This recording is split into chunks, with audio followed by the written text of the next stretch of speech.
నమస్తే, welcome to whistle. Tirumala శ్రీవారి లడ్డూ తయారీలో కల్తీ నెయ్యి కుంభకోణం ఇప్పుడు కలకలం రేపుతోంది. అయితే ఈ కల్తీ నెయ్యి వ్యవహారం ఎలా బయటకు వచ్చిందనేది ఇప్పుడు చిదంబర రహస్యంగా మారింది. నిజానికి కల్తీ నెయ్యి వినియోగం అనేందుకు ప్రస్తుతం ఎలాంటి రుజువులు లేవు. కేవలం గత రికార్డు ఆధారంగానే ఈ కేసును సిట్ అధికారులు దర్యాప్తు చేస్తున్నారు. మరి లడ్డూ తయారీ కోసం కల్తీ నెయ్యి వినియోగించారనే విషయం ఎలా వెలుగులోకి వచ్చింది? కలియుగ ప్రత్యక్ష దైవం శ్రీ వెంకటేశ్వర స్వామి కొలువైన దివ్యక్షేత్రం తిరుమల. నిత్యం గోవింద నామస్మరణతో తిరుమల గిరులు మారుమోగుతుంటాయి. స్వామివారిని నిత్యం 1,00,000 మంది భక్తులు దర్శించుకుంటున్నారు. ఆనంద నిలయంలోని శ్రీవారి సన్నిధిలో ఎలాంటి విద్యుత్ దీపాలు ఉండవు. కేవలం దీపం వెలుగులోనే శ్రీనివాసుని దివ్యమంగళ రూపం భక్తులకు దర్శనమిస్తుంది. శ్రీనివాసుని సన్నిధిలో ఒక దీపం నిరంతరం వెలుగుతూనే ఉంటుంది. ఉదయం సుప్రభాత సేవ మొదలు రాత్రి ఏకాంత సేవ వరకు శ్రీనివాసునికి రకరకాల దీపాలతో హారతులు ఇస్తుంటారు. అయితే శ్రీవారి సన్నిధిలో ఒక దీపం మాత్రం నిరంతరం వెలుగుతూనే ఉంటుంది. ఆ దీపం నూనెతో కాకుండా కేవలం నెయ్యితోనే వెలిగిస్తారు. ఇక్కడే అసలు విషయం బయటపడింది. స్వామివారి దివ్యమంగళ స్వరూపానికి పూనుగు పిల్లి తైలంతో మర్దన చేస్తారు. అలాగే నిత్యం వెలిగే దీపంలో స్వచ్ఛమైన ఆవు నెయ్యి వినియోగిస్తారు. ఆ దీపం నుంచి వచ్చే సువాసన కూడా మధురంగా ఉంటుంది. కానీ ఆ దీపంలో కల్తీ నెయ్యి వాడడంతో ఒక విధమైన వాసన రావడంతో శ్రీవారి సన్నిధిలోని అర్చకులు, పూజారులు ఈ విషయాన్ని అధికారుల దృష్టికి తీసుకువెళ్ళినట్లు తెలుస్తోంది.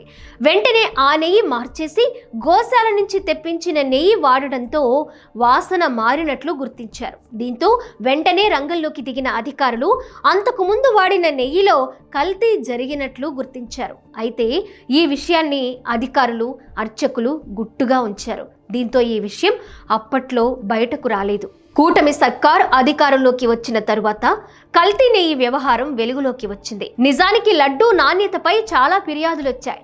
వైసీపీ అధికారంలో ఉన్న సమయంలో లడ్డూ, అన్నప్రసాదంపై భక్తులు పెద్ద ఎత్తున విమర్శలు చేశారు.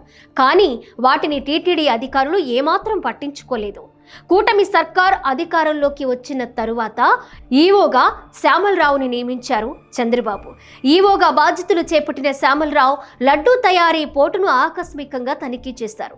లడ్డూ నాణ్యతపై పనిచేసే సిబ్బందిని నిలదీయడంతో నిజాలు చెబితే తమ ప్రాణాలకు ముప్పొస్తుందనే భయంతో కల్తీ నెయ్యి గురించి బయట పెట్టలేదు. కానీ అదే సమయంలో నెయ్యి మార్పు చేస్తే అప్పుడు మేము తయారు చేసిన లడ్డూ రుచి చూసి చెప్పండి అని నర్మగర్భంగా కల్తీ గురించి చెప్పినట్లు తెలుస్తోంది.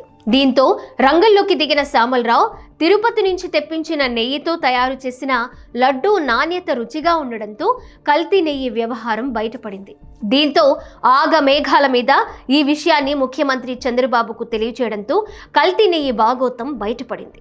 అయితే కల్తీ నెయ్యిలో జంతువుల కొవ్వు వాడారంటూ చంద్రబాబు, పవన్ కళ్యాణ్ వ్యాఖ్యానించడమే కొత్త వివాదం. వైసీపీ నేతలు కల్తీ నెయ్యి విషయం వదిలేసి జంతువుల కొవ్వు అనే వ్యాఖ్యలనే హైలైట్ చేస్తున్నారు. అసలు జంతువుల కొవ్వు వాడారనే మాటను చంద్రబాబు, పవన్ కళ్యాణ్కు ఎవరు చెప్పారనేది తెలియాల్సి ఉంది. నెయ్యిలో కల్తీ జరిగింది నిజం, జంతువుల కొవ్వు కలవలేదని సిట్ అధికారులు జరిపిన విచారణలో తేలింది. అయితే కల్తీ జరిగింది. ఆ కల్తీ కూడా వైసీపీ ప్రభుత్వ హయాంలోనే. అప్పుడు టీటీడీ చైర్మన్ గా వైవి సుబ్బారెడ్డి, టీటీడీ ఈవోగా అనిల్ కుమార్ సింఘాల్, తిరుమల అదనపు ఈవోగా ధర్మారెడ్డి, సింఘాల్ తర్వాత జవహర్ రెడ్డి, ఆయన తర్వాత టీటీడీ ఇన్ఛార్జ్ ఈవోగా ధర్మారెడ్డి పనిచేశారు. కల్తీ నెయ్యి విషయం ఎవరెవరికీ తెలుసనే విషయంపై సిట్ అధికారులు లోతుగా విచారణ జరిపినా, లడ్డూ తయారు చేసే చోట పనిచేసే వారిని విచారించినా అసలు దొంగలు బయటపడతారు. కానీ సిట్ అధికారులు దాని జోలికి పోలేదు. సీఎం చంద్రబాబు కూడా ఆ విషయంపై దృష్టి పెట్టడం లేదు. డిప్యూటీ సీఎం పవన్ కళ్యాణ్ కూడా పట్టించుకోవడం లేదు. దీంతో కొసరు నిందితులు దొరికారు. అసలు దొంగల గుట్టు బయట పడలేదన్నది వాస్తవం.